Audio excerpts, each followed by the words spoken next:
Hello, everyone. Welcome. So happy to have you all here, and really ecstatic to have Jon here speaking tonight for many, many reasons, which Doug will share. So my name is Jessica Mori, and I'm the Executive Director of Inward Bound Mindfulness Education. We call it IB-Me, and our organization leads meditation retreats for teenagers around the country and now also in Canada. And so all of your gifts tonight go to our scholarship fund. So we have a policy that no teen is turned away for lack of funds. So we're really trying to keep that commitment and that tradition. And this summer we gave out over $200,000 in scholarships. Wow. Yeah. And so every thing that you offered really does go to transform a teen's life and potentially change the trajectory of their path. Doug will introduce Jon. So thank you so much. And this all started, it all started with Jon. Like that's where it started. And it wasn't like he invented it, but he made it accessible. Like to millions, like around the world. And the world is is such a kinder, kind of more generous, like aware world, just since he's introduced this and made it accessible for everyone. So it's like mind-blowing, like how what an honor it is to introduce him. But Jon Kabat-Zinn, yeah.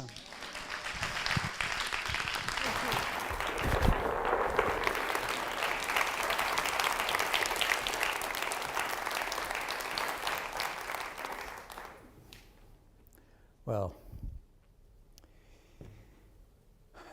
I'm not a news anchor, so there's no news. Or actually, there's a lot of news, and it's wonderful to see you come out tonight in support of this fantastic program IB-Me that Jessica started and is really delivering a kind of experience of awe and wonder to people who might not ever experience it. And as Doug so beautifully said, it's not just outer awe and wonder, but it's coming to know yourself inwardly. And then in some sense seeing that there's really no separation between inner and outer, and if you want to live a fully authentic life, then one needs to cultivate that life just the way you would need to cultivate a field and cultivate the vegetables or whatever it is that you're growing in the field. That things don't just magically happen. And when we zone along on autopilot, it's almost as if we're losing touch with our life or our lives, and then there are some peak moments where we feel good about it, and then we're always striving to connive or arrange everything so that we have more and more peak moments. And because we're here at Middlesex, and I have a deep connection to Middlesex, I have not driven up this driveway since my daughter Nashan graduated from here in, I think, 1998 or 2000. I can't even remember. 98, thank you. Okay, I'm glad.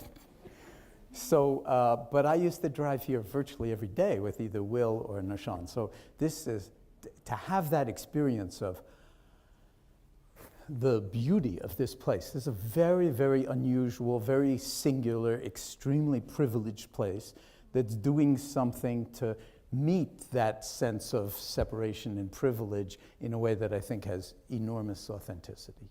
And I really bow to all of you students and teachers and administrators and everybody else in the Middlesex community who's nurturing this magnificent unfolding, because an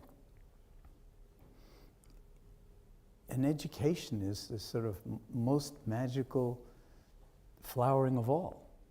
And we can't really understand who we are in relationship to the world and to each other and to the deep knowing, the deep understanding of the way the world works without really being drawn into it and also being drawn forth from it, which the word education meaning both, draw out. So there are a lot of things that we actually already have within us. They don't have to be injected into us. And when education uses that kind of immunization model of education, where you just inject somebody with a semester of Japanese history and then they'll be immunized and hate it for the rest of their lives, or algebra or trigonometry or whatever it is, oh no, sines and cosines, never again. You know, but that's a kind of immunization model as opposed to a kind of impassioned, loving model of like, there's nothing more interesting than realizing that this world is like unbelievably incredible, every aspect of it. Including, I don't know if you saw the New York Times today, but photographs of some planet going around Saturn that seems to be, you know, have a hidden ocean that's liquid. I mean, photographs, you know, because this Cassini spacecraft has been circling around Saturn doing its thing. Can you believe people earn a living figuring out how to get to Saturn and then exploring all this stuff and then sending the pictures back to us and figuring out there's water there and maybe life, and that's just like today's paper. So I am actually a news anchor. I didn't realize that. It's just I'm anchoring a different kind of news. And I'm sorry that Dan wasn't able to come because, you know, he tells the story of like his life and how mindfulness really catapulted him into a new way of being in relationship to it. Now mindfulness is virtually on everybody's lips. You know, it's like Time magazine covers and, you know, and Anderson Cooper and everything. And Anderson, by the way, is extremely powerfully affected by the retreat that he did with us. That actually, it wasn't obvious from the way they cut it all, but that I led that retreat with my son, Will, co-led that retreat with him. But it changed his life. And I tell you that only because that's also news that you're not going to read anywhere else, although he virtually says it if you go to the CBS website. But what I want to do this evening, for those of you who are like just heard about it and it just seems like a concept, and a lot of news reporters, and I talk to a lot of news reporters, they say, oh, I've heard about your concept of mindfulness, and I go, just please shoot me now, you know. I'm just like, how do I even go from that to? And so you have to do a certain kind of linguistic, artistic aikido on the person's mind so that they don't write something that has nothing to do with what mindfulness is. It's not a concept, it's not a catechism, it's not a philosophy. It's a way of being. And the more I've practiced it, and I've practiced it improbably for somebody who grew up as a street kid in New York City, okay? For me to be a meditator is like really improbable. So that says to me that like, if I can do it, pretty much anybody could be a meditator, because like the chances of me slowing down, dropping in, moving from doing to being, infinitesimal. And I've been doing it now for, you know, close to 50 years. And you know how it is. You pick up things, they're big fads, and then 5 years later you're into something else. And that didn't happen to me. 5 years, 10 years, 15 years. So it's a way of being. And if I have to say it in one word, it's a way of, the word is relationality. It's a way of being in relationship to everything. Everything. Your body, for instance. Have you noticed everybody here is in a body? I mean, we have a funny way of speaking about it in English, like, because we talk about my body, but nobody knows who the my is that's claiming that it's that entity's body, you know, my body. But we don't examine the my. Thoreau, again, because this is Middlesex, and because it is said that Thoreau really was enamored of Estabrook Woods, is that correct? So I have to, you know, quote from Walden. Many of you will drive by it tonight, or have. He said, I went to the woods because I wished to live deliberately. Okay? To front only the essential facts of life and see if I could not learn what they had to teach. and not, when I came to die, discover that I hadn't lived. When we're zoning, and that was before the digital age, that was before, Thoreau didn't, this is inconceivable to Thoreau. I know the people who designed this, by the way, and the meditators. Thoreau, even in the 1830s, was saying, if you're not careful, and almost every line of Walden is a rhapsody on mindfulness, although he did not use the word. But his whole engagement was to actually pay attention to what was speaking to him as he would sit in his doorway or stand up to his nose in the Walden Pond and observe the life forms, plant and animal, and the sun going across the sky, and the thoughts going across his mind. And he said it was like the greatest work in the world, far better than any work of the hands that he could have done, while meanwhile his neighbors are all plowing fields. And he's like a good-for-nothing, just sitting there. And he's never been forgotten because he's really touched something very, very profound and it's a thread of American beauty. It's a thread of sort of American culture that a lot of us don't really understand, but are starving for, or yearning for. And the faster things go, the more we in some sense need to not put on the brakes, but understand that that domain, or this domain of infinite self-distraction. 15 years ago, Linda Stone, who worked at Microsoft at that time, described it as continuous partial attention, these things. This was before the iPhone. But just the laptop computers, sort of generated a state of continuous partial attention because now it's like forget about the partial. No attention. Self-distraction is at epidemic levels. And the younger you are, the more you are susceptible to that. And if you don't believe me, just read Sherry Turkle's studies about teenagers and young children exposed to nothing but the digital age because they weren't born during the analog age.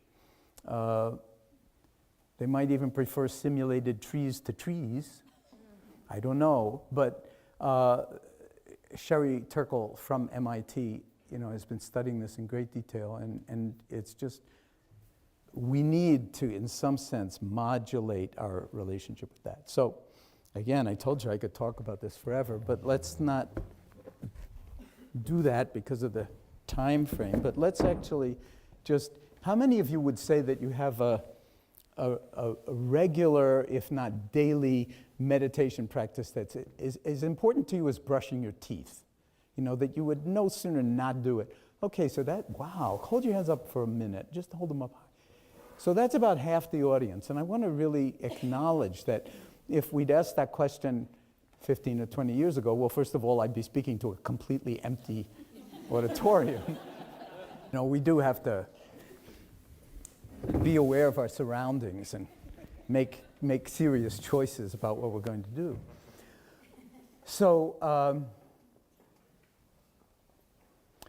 So this is for all of you, not just the ones who didn't raise your hands. This is something that is so simple, it's easy for the thinking mind to immediately trivialize it and say, it's a lot of nonsense. There are many, many places out there doing mindfulness and putting it out there on the web in beautiful ways. And I'm not knocking the web. I mean, we're just living in a different world.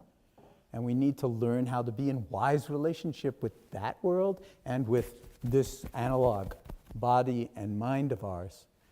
That can be so easily diverted, which is one of the meanings of entertainment. It's a diversion, but diversion from what? If you divert yourself from your whole life, even your education may wind up not being useful because you forgot what Middlesex was trying to teach you, and you kind of went off someplace. And then maybe you wake up before you die, if you're lucky, but why not die now? Get it over with, especially for you young ones.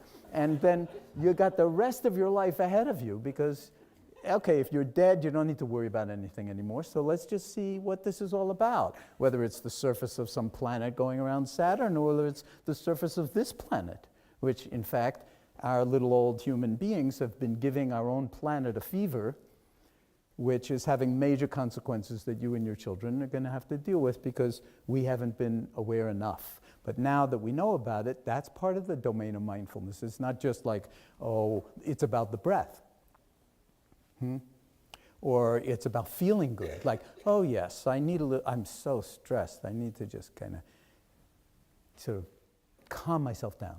I'm not knocking that. That's all fine, well, and good. But this is actually about befriending yourself even when, the proverbial stuff is hitting the proverbial fan. Especially when the proverbial stuff is hitting the proverbial fan. Or when you're in pain or suffering, emotional suffering, physical suffering, whatever it is, that's not a time to turn away or to contract, but that's our natural instinct. So this is a kind of antidote of sorts. It's saying, if you care to, you can actually drop into a domain that's yours, that you were born with. It's not something you have to acquire, that is available to you 24/7, that can transform your relationship with the good that's unfolding in your life, so that it's like you really tuned into it and don't, like the next minute, self-distract. The bad, the difficult, the unwanted, the terrible, that's part of the human condition. And the neutral, what you don't even notice because it's not about you, So like, how many people drive through a toll booth, and they, with a person there, and they just treat the person like a machine. Because it's like, doesn't concern me, I don't know that person, I'm going to be gone in a second. But so in a sense, we dehumanize ourselves all the time because we get really wrapped up in our own personal pronouns. The grammar and the geometry of me, what could be more interesting? We're all in some sense continually caught in a narrative about me. And there have been brain studies that, if we had more time, I would tell you about that. There's a whole, what's called default mode network, where, when you default to, like, they just say, you just sit in this fMRI scan and don't do anything. And you can't bring in Time magazine or something like that. You go into this default mode network, and most of it is like mind wandering. And where does it wander? It wanders to, like, what's going to happen to me? What's good? What's bad? What's this and that? So a lot of the time, the mind is not even here. It's lost in thought. We say, that person's out to lunch. It's true. And most of the time, if you start to pay attention to what's on your mind, you'll find, and it's quite staggering, so slightly embarrassing, that most of the time, your mind is not here in this moment, even though this is the only moment you will ever be alive in.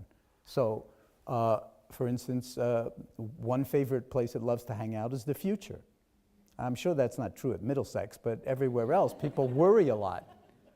People worry about the future. And Mark Twain is famous, as you know, for having said, there's a huge amount of tragedy in my life. And some of it actually happened. But most of it didn't happen because, we're not smart enough to think about we're not good prognosticators. So we worry about stuff that's never going to happen. It's like driving your car with the brake on. If you learn this young, if you learn that you don't have to believe all your thoughts, you're in so much better shape than somebody who doesn't know that. Because if you start believing your thoughts, well, that's actually how you fall into what's called depressive rumination. And that's like, 50% of the society at some point or other in life will experience serious major depression. Okay? But if you know the antidote to it, it's like, don't believe everything you think. I mean, on my bumper sticker, it says, don't believe anything you think, And just hold it in awareness. See, it's not just nihilistic. It's saying we have this other capacity, this thinking over here, and then and you're taught that up the wazoo here at Middlesex and everywhere else, starting from early on. But one thing you're not taught is how to be in relationship to your thinking. And they don't even teach you that, except at Middlesex and places that are now, that actually there's this whole other capacity you're born with that's native to you that could be your default mode because it's more powerful than thinking. And you know what it's called? It's called awareness. It's called awareness. It's like, doesn't have much sexiness to it, there's like awareness. Is that all he's talking about? Like, who cares about that? I'm aware that I'm uncomfortable, that it's late, I want to eat, That's not awareness. Awareness is when you don't have an agenda and you just fall awake.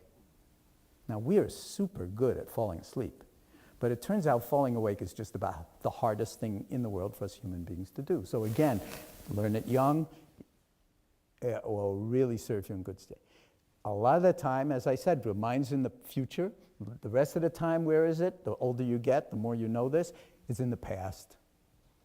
And the present moment, which is the only one in which we can feel anything, see anything, smell anything, touch anything, learn anything, love, express wonder, express awe, the present moment starts to get a little bit eradicated, imploded, because it's all thought, most of it past, future, and all about me and what I want, what I don't want. So always trying to get what I want, pushing away what I want. That's a prescription for suffering, for stress, and then for blaming it all on outside forces so that I don't have any responsibility for it. If my own life were only different, there'd be no stress and I'd be fine. But it's all these other people that are driving me insane, Do you know what I'm talking about a little bit? And I'm talking fast, not because meditators talk fast, but because I don't have that much time and I want to sort of give you some element of it. So I'm going to stop talking now and invite you to actually move into a domain that's yours from the beginning, which is wakefulness, and I mean fully awake, attentive. My working definition of mindfulness is the awareness that arises from paying attention. We can all do that, and teachers would love it if their children did that, if their students did that. Paying attention on purpose, so intentionally, even when you don't feel like it, in the present moment, because that's the only moment, as Thoreau knew. And then here's the kicker, non-judgmentally. And you start to pay attention to your mind, and you begin to think, you have judgments about virtually everything. So non-judgmentally doesn't mean without judgment. It means don't judge the judging, just suspend it as best you can, okay? And then the other thing that I'm assuming you're going to be all so inspired by this evening with the three of us that you're going to do this for the rest of your lives, that I will also give you the most fundamental pointer I've come to in many, many decades of teaching, and that is, it's never about the objects that you're paying attention to, okay? So a lot of people think, meditating, yeah, that's about breathing. And breath is very important in meditation as an object to which you could anchor your attention because it's in the present moment. And so it's very convenient, and it's also changing, so it's not fixed, and it allows you to be fluid and flexible. But it's never about the breathing or the sensations in the body. Another beautiful object of attention is to sit with awareness of your body sitting here breathing. So you can do that now. You don't need to wait for me to ring a bell or say, go. You're sitting here breathing.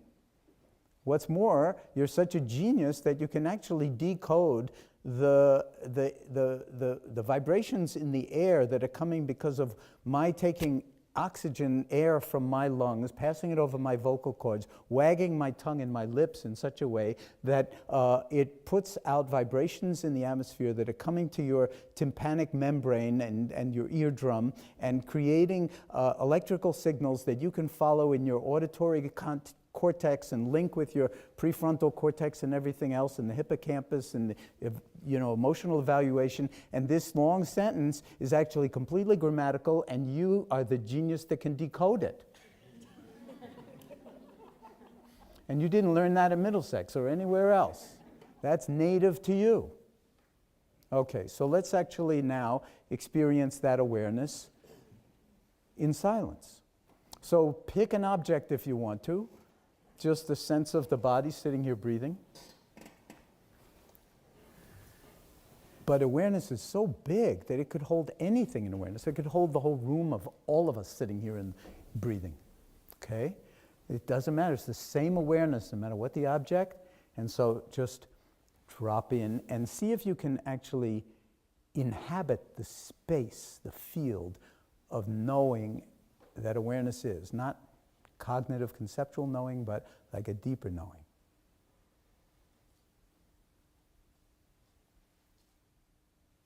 So silence, yes, and also awake, and also no agenda. You're not trying to get anywhere to some special state. The state you're in is plenty special if you're here for it.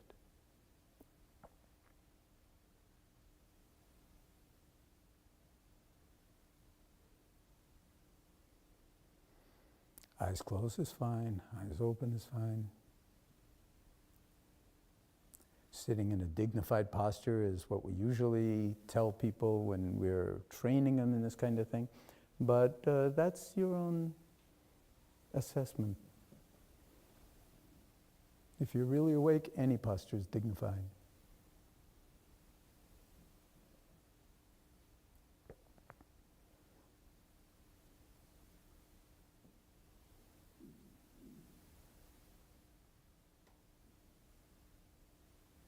And just resting in awareness, moment by timeless moment. In other words, in the now. Letting go of the past, letting go of the future, just this moment. Just this breath, just this wakefulness. Underneath thinking, in between thinking.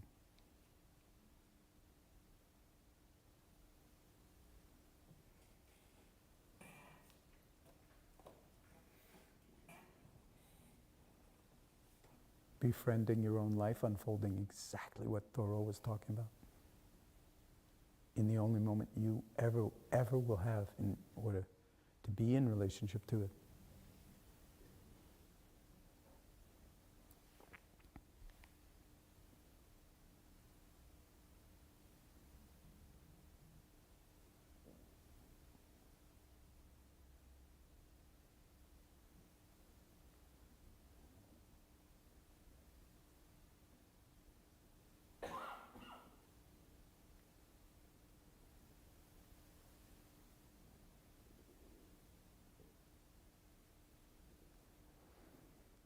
And there's one more thing, if you have not had these kind of instructions before, and this is brand new to you, that you need to know, and that nobody can do this. It's impossible, practically. So as long as you're doing something, you've missed what I've been pointing to. Okay, this is not about shutting off your thoughts, or, so you'll notice that like your thoughts are shameless. They'll just come in, even though, hey, give me a break, I'm trying to just have a moment of silence.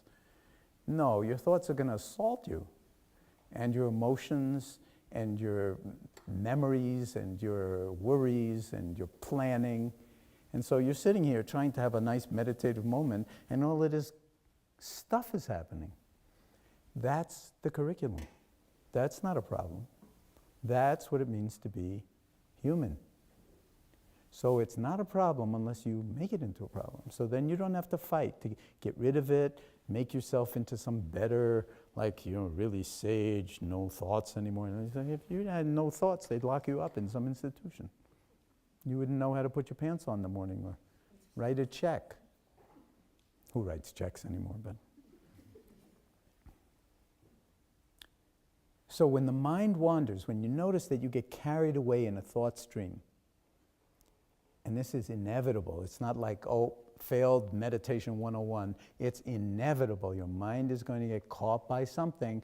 There's the knowing faculty that can at some point appreciate and perceive that the mind is no longer here. It's no longer aware of the breath or sitting here or hearing my voice or anything. It's like you're having dinner with somebody in LA. Or your mind is now on that planet, I don't even remember the name of it, out in Saturn. Or Pluto, for that matter, which we just visited a short while before. And here's the extra instruction. When you notice your mind is not on the object of attention, that noticing is already the attention. That's the awareness that's already back. And so you don't need to beat yourself up and say, or or force yourself to get on back to the breath. Come on, be a good meditator. Back to the breath you go. None of, because that's judging. And remember I said non-judgmental. So you don't give yourself a hard time. You just very gently recognize where the mind is. And that recognition, that's the core awareness. So in a sense, that's why it's never been about the breath. The breath is just a clever way, because with the American Express credit card, you know how they say you can't leave home without it? Same with the breath. So it's always available, and especially down here in the belly, as far away as you can get from your thinking mind, it's helpful to just come feel it every once in a while. Not control the breath, but just feel it. But it's not about the breath, it's that you can feel it. That feeling is a form of awareness. Your hearing me is a form of awareness. Tasting, touching, smelling, seeing. So the 5 senses, and then there are more: interoception, proprioception. Again, as I said, I can go on for hours about this stuff, but the most important thing is this resting in awareness. And you don't have to understand it, you don't have to know anything, because that's all conceptual and it's limited. I'm not knocking conceptual awareness, but concepts, like any thought, for instance, this is why awareness is more powerful than thinking. You can have any thought, no matter how brilliant or how deranged, and if you're aware of it, you'll know whether it's actually brilliant or deranged. But without that, you may go with the 99% deranged ones and miss the brilliant one. Okay? So there are an awful lot of reasons why this is incredibly compelling, and actually the fundamental core of education, especially for teenagers and kids in high school or in elementary school, especially in the inner city, you know, where this is now, teachers are bringing mindfulness into the classroom, coming up through the floorboards. They're not waiting for the principal to give them permission or teach them how to do it. Why? Because they're going out of their minds. They can't teach. So that's the last thing I'll say. You could think of mindfulness as kind of like exercising a muscle or tuning an instrument. The instrument of attention is at the core of learning, okay? Without paying a certain, or offering a certain kind of attention, the world doesn't speak to you because you've missed it. And that attention sometimes requires an enduring not knowing. Gazing at a fish or a triangle and drinking it in underneath all your thoughts about fish or triangles or how boring it is to look at anything for more than a fraction of a second. And then the world, in some sense, is apprehended completely differently and understood completely differently. So the real meditation practice is not this, or standing on your head, or doing some artificial carving out of time to practice what we just had the slightest little taste in. It's essential, it's absolutely necessary. It's important to do it every day for an extended period of time, like tuning the instrument. You teach this to children in school, they start to learn how to be still and how to listen and pay attention. And then you can't teach them to recognize connections. The brain does that by itself when it's prepared, when it's tuned. But the real meditation practice isn't this. It's more. And what's more is that the real meditation practice is how we live our lives moment by moment. Okay, so that's just in some sense the tuning, but then there's the playing. And the playing is everything. If you're a parent, there's never been a better environment for cultivating mindfulness or seeing how mindless you are than being a parent. So your children are like live-in Buddhas, live-in meditation masters, and they are so good at this, they will push every single one of your buttons, and then you can contract and get into this me, you, I'm the one with the power, or whatever it is, or you can hold it in a larger awareness and see the interrelationships, the relationality, and see with eyes of kindness, with eyes of compassion, of understanding that, there's a huge amount of suffering, a huge amount of stress in growing up, in finding out who you are, and that's if you're lucky. If you're not lucky, like most of us, we may die just the way Thoreau said, without ever, in some sense, having lived.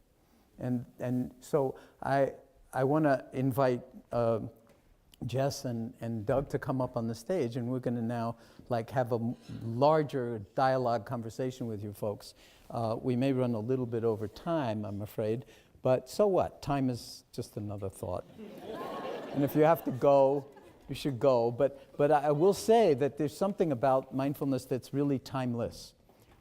I mentioned it in the guided meditation, but it's like, if we live our lives in this moment, moment by moment by moment, life becomes available to us in ways that are virtually unimaginable. And so I don't want you to take my word for it, but it relates to virtually every aspect of life. So I'll just end this comment with a very brief poem, okay? Because this is an academic institution, and you should know, those of you who are young, that poetry is not stupid, and it's not opaque, and it's not impossible to understand. It's like the poets are just they're meditating. And so they don't necessarily think in sentences. They think in implication. They are implying things that they need you to complete by resonating with, same with painters. This is different. So, so there's a whole neuroscience about this, which I won't go into. But here's the poem, and it's by Derek Walcott, who's a Nobel laureate from the island of St. Lucia, so an Afro-Caribbean poet. And maybe some of you know it, maybe it's even studied here, but it's called Love After Love. The time will come when with elation you will greet yourself arriving at your own door. And each will smile at the other's welcome and say, sit here, eat. You will love again the stranger who was yourself. Give wine, give bread, give back your heart to yourself, to the stranger who has loved you all your life, who you have ignored for another, who knows you by heart. Take down the love letters from the bookshelf, the photographs, the desperate notes. Peel your own image from the mirror. Sit. Feast on your life.